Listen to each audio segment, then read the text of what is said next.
Hey guys, so this morning I was an emotional wreck. This morning I was an emotional wreck and I couldn't contain myself. Like I say, I created this channel just so I can be able to vent to you guys and just be able to talk. So this morning I was an emotional wreck. So I just want to tell you guys a bit about my labor and delivery story. So if you don't know, I had baby at 31 weeks and I'm currently a NICU mom. You guys, like I did not expect to have baby so soon, so early. So like this was not in the plans for me. So anyway, I had a baby at 31 weeks. On May 17th, my water broke 4 a.m. in the morning. Imagine my surprise. I thought I was having a wet dream. I thought I was peeing. It was just a lot. But anyway, my water broke, and when my water broke, I saw that the fluid didn't stop. So I was like, okay, yeah, something wrong. I gotta go to the emergency room. Went to the emergency room. When I went to the emergency room, they came me straight in the back. I said, my water broke, I'm leaking fluids. Boom. They came me straight in the back. Keep in mind, I had clinic like literally 2 weeks prior to this. My tests and everything was good. Like my checkup was good. So this was like so unexpected for me. Anyway, came in the back. The doctor come check me. They put the heart thing, the heart monitor belt on me to check me. When they checked me, heart beating fine. But when the doctor checked to see if I'm dilated or anything, lo and behold, I'm 3 centimeters dilated, y'all. Imagine my surprise. The doctor came to me and told me, Moniqua, you gotta get airlifted to another country. So like my mind is rushing. I had to call my cousin to get my clothes together. I had to call my mom. I couldn't reach my mom because she was sleeping. She was in deep sleep. Keep in mind, it's 4 o'clock in the morning. My fiance was waiting for me outside. It was just so much going on, y'all. Like there's so much. So this whole process, I just was like praying to God. I was like, God, you gotta keep me, you gotta keep me, you gotta keep me. Just saying Jeremiah 29:11. Y'all, I'm not prepared. Like I literally just had cleared a few baby things. Like I wasn't expecting to have baby at 31 weeks. I wasn't due until July 28th. So imagine my surprise, a child coming May 19th minutes to July 28th. Anywho, the people came in there, they say, hey, you gotta get airlifted. We don't have no NICU on the island. Imagine my surprise with that.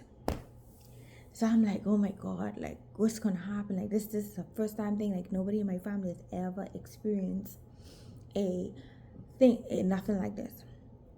So anywho, I tell everybody what's going on. My cousin packed my bag. They wasn't letting me know the hospital no more. I had to get airlifted out because as far as they're concerned, this baby could come at any time. They airlift me out. I went on this small plane, y'all. I'm literally terrified of small planes because I already heard stories where people say small planes, you could feel like every crack, everything. But it was an air ambulance. They didn't want me to go on a regular flight because they say anything can happen. So I got airlifted to the ambulance. Y'all don't even want to hear the bill for how much the air ambulance was. So imagine like all of this unexpected expense, y'all. Like, anywho, get airlifted. We had to wait to the airport. Imagine my surprise when I reached the airport. I was in the plane in the air ambulance waiting for 2 hours. Why? Because the country that I'm in and the hospital that I was going to does not have a lot of ambulances. It's a political thing. I'm not getting into that. So I had to wait 2 hours. My midwife who was on the plane was calling the ambulance people. My fiance was calling the ambulance people, the plane, the air pilots was calling the ambulance people, like so much people was calling the ambulance people. And y'all, the only scripture that I keep hearing in my head was Jeremiah 29:11. And if I know the plans I have to prosper you, plans not to harm you. That scripture just keep playing in my head because I needed something to hold on to at that moment. Like I needed something to hold on to. So like when I tell you guys God was in this whole process, y'all, it was only God and only God. So anyway, ambulance finally came after several calls. They came after 2 hours. God kept me and my child safe. Here it is, we go on to labor and delivery ward. I literally was watching babies being born next to me in the next bed. Like, I never saw nothing, but I must give a shout out to them labor and delivery nurses, y'all. They really coaches you through it. And on the island, there's no such thing as epidural unless you're having a C-section. On the island, you push naturally. Now, y'all, this is where things get intense. How about teams came to talk to me? The NICU team came to talk to me as well as a team of doctors. Apparently, my pregnancy was a pregnancy. I guess they call it pre-ruptured membrane or something. It was a pregnancy. Number one, they don't like you to push premature babies because it's a lot of risk. Number two, I was supposed to get a C-section in any event because they didn't want to take the risk. So they explained to me the process. They was like basically telling me, they say, hey Moniqua, we're going to give you some steroids just to help build the baby lungs, and we're going to put you on antibiotics because now that your water bag is ruptured, so there's a chance for infection or bacteria. So I was on antibiotics and they gave me the shot of steroids to protect my baby's lungs. You guys, like I was only feeling pressure. I was not feeling like pain. How about my fiance family was here with me. My fiance them was here like from the day I left straight until that Saturday. How about my child decided she wanted to come when everybody had left, y'all? So imagine my surprise.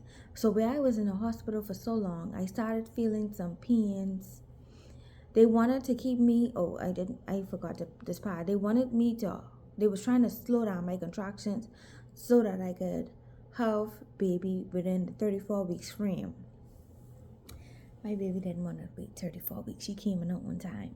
So I came in the hospital that Tuesday, and that Saturday, I started experiencing pains, like period cramps. Now keep in mind, y'all, I don't know nothing about labor. I don't know nothing about born a child. I don't know nothing because I don't have no kids.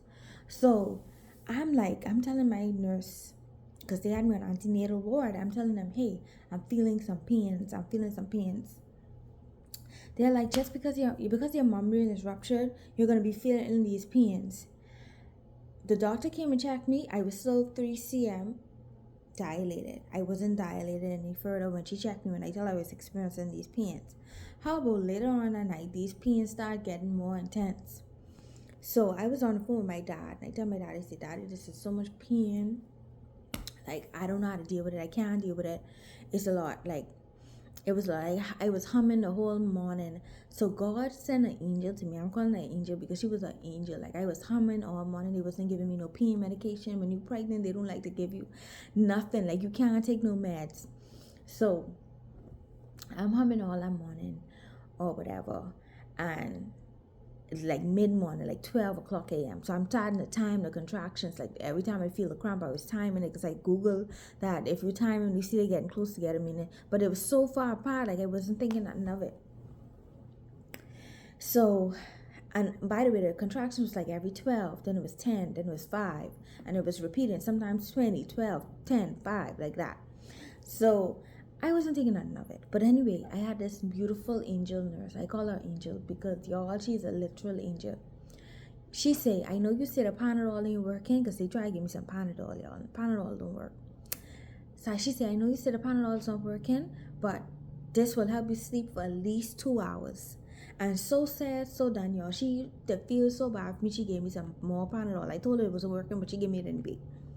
She said, baby, take this. I take the Panadol, y'all, and I was able to sleep. I was humming all that morning. When I wake up that Saturday, you guys, I was in so much pain till it wasn't funny. Like, I was feeling period cramps and gasping at the same time. And my fiance had a brother who girlfriends work at the hospital. She normally don't work in the part that I was on, but she worked at the hospital. So how about I went,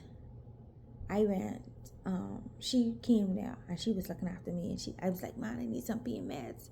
Keep in mind, they don't want to give you no pain meds because they're saying this was supposed to happen. Your water break, this was supposed to happen. So I'm like, I need some pain meds. I need some pain meds. So right when she was giving me the pain meds, y'all, you wouldn't believe this pain, this sharp pain at me. And I started saying, I started screaming more. So she said, that sound like cramps. She said, that sound like you pushing. I said, the pain, I can't help. I can't hold it. The pain, I can't hold it.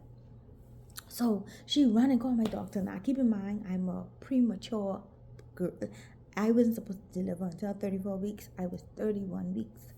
So I was like, so she ran and called my doctor. My doctors came running upstairs. When they ran upstairs and they checked me, you guys, my baby was already crowning. They had to rush me downstairs. Lo and behold, when they rushed me downstairs, y'all, guess what? The elevator wasn't working. They couldn't reach my NICU doctors. So I just keep, the same scripture keep coming to my head. Jeremiah 29:11. But no, the plans I have for you, plans to prosper you and not to harm you. Like I just keep saying that, y'all. When I tell you God was in the midst of this pregnancy, God was in the midst. So, yeah, we finally went downstairs. They're like, the pain is like licking me. So they're like, Moniqua, you gotta breathe through him. We gotta reach the NICU doctors. We can't do that unless we reach the NICU doctors. Basically, they telling me the NICU doctors gotta be on standby to take your baby as soon as you come out. You guys, as soon as we reach downstairs, and I'm trying to breathe, and I'm trying to hold through this pain and think over the scripture. As soon as we reached downstairs, my NICU doctors answered, and they was there. As soon as I sit in the bed, you guys, and they got that pan out, and I trying to breathe through that, y'all, and they tell me push with the pain. So I had a midwife next to me, I had my doctor in front of me, and I had a student nurse next to me. So I push 4 pushes, y'all. 4 pushes, fully natural, no antibiotic, no nothing. 4 pushes, fully natural. No antibiotic, no, what's the thing that they call, induce. Didn't have to get induced. Like I literally had full blown natural labor. So 4 pushes, my baby was out, y'all. So I'm now, imagine my surprise, the relief I felt, like the pain and everything just came right out. So once the pain came out, like the pain and everything came out, I look at my head and I asked her to see my placenta because I just always wanted to see it. I asked her to see my placenta. She showed me my placenta. But when my baby came, when I see you sucking the thing out of her throat. So I was like, she ain't crying. So once she got handed to the NICU doctors, even though I was exhausted and tired, I still waited up until she cried. Once I heard her cry, y'all, I dropped straight to sleep. Knockout. Fully natural labor, y'all. So, yeah. I'm gonna tell you guys what happened after that in the next video. So make sure you subscribe and like, and just let me know if y'all had a NICU experience or your labor delivery experience in the comments. This is a safe space where I want to vent, and I need stories, I need help, because it's an overwhelming experience